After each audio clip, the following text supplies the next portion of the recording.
আজকে যে দুর্ঘটনা ঘটছে এই দুর্ঘটনা মূলত প্রতিদিনকার তারা যেভাবে কাজে যায় এভাবেই কাজে গেছে। আমি সিলেটি ভাষায় কই, তো প্রতিদিন যেভাবে কাজে যায় ওইভাবেই কাজে গেছে আসলে। এবং কাজে যাওয়ার পথে দক্ষিণ সোমবারের দিকে একটা ট্রাকে এবং ভ্যানের মধ্যে সংঘর্ষ হয়েছে এবং যার ফলে আপনার 8টা প্রাণ গেছে তেলিবাজার নামক স্থানে।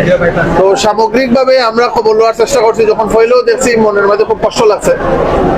আবার যখন খবর নেওয়ার চেষ্টা করছি তখন আমার ভেরি ক্লোজ নাসির নাম তার, বাটিপাড়া বাড়ি, তারে ফোন দিলাম, নাসির এরকম ঘটনা শুনলাম 8 জনের মধ্যে বাটিপাড়ার নাকি কেউ আছে। সে বলে ভাই আমার আপন চাচাতো ভাই, আজকে 8 জনের একজন।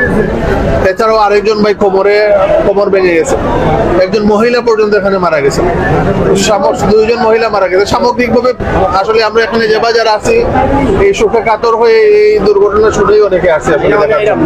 তো আমরা অনুরোধ করবো, বিশেষ করে এই যে অ্যাক্সিডেন্টটা ঘটলো যার ফলে 8টা প্রাণ গেল, 8টা পরিবারের মধ্যে আঘাত আসলো।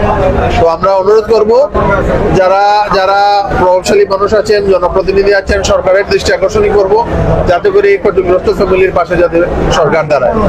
ট্রাকের যে ড্রাইভারে মূলত একটা ডিস্ট্রিক্ট ট্রাক এসে এই পিক আপকে ডান দিক থেকে আপনার আক্রমণ করেছিল। ড্রাইভার নাকি ঘুমিয়ে গেছিলেন, তারপরে এই দুর্ঘটনা ঘটে। বেশিরভাগ রোগীরাই আপনার মাথার মধ্যে আঘাত পেয়ে ইন্তেকাল করছে।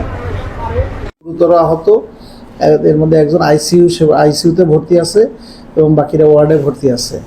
তো সার্বিক দিক থেকে আমাদের এখানে কর্তব্যরত চিকিৎসক তারা আপ্রাণ চেষ্টা করে যাচ্ছেন এবং আমরা তাদেরকে সর্বোচ্চ চিকিৎসা করতেছি এবং তাদেরকে সুস্থতা আমরা ইনশাল্লাহ আশা করা যায় যে সার্বিক চিকিৎসা, সুষ্ঠু চিকিৎসার মাধ্যমে তারা সুস্থ হয়ে উঠবে ইনশাল্লাহ। আরেকজন তো আশঙ্কাজনক বললেন। হ্যাঁ, একজন আশঙ্কাজনক, সে আইসিইউতে ভর্তি আছে। তার বিষয়ে আমরা আপ্রাণ চেষ্টা করতেছি তাকে সুস্থ করে তোলার জন্য।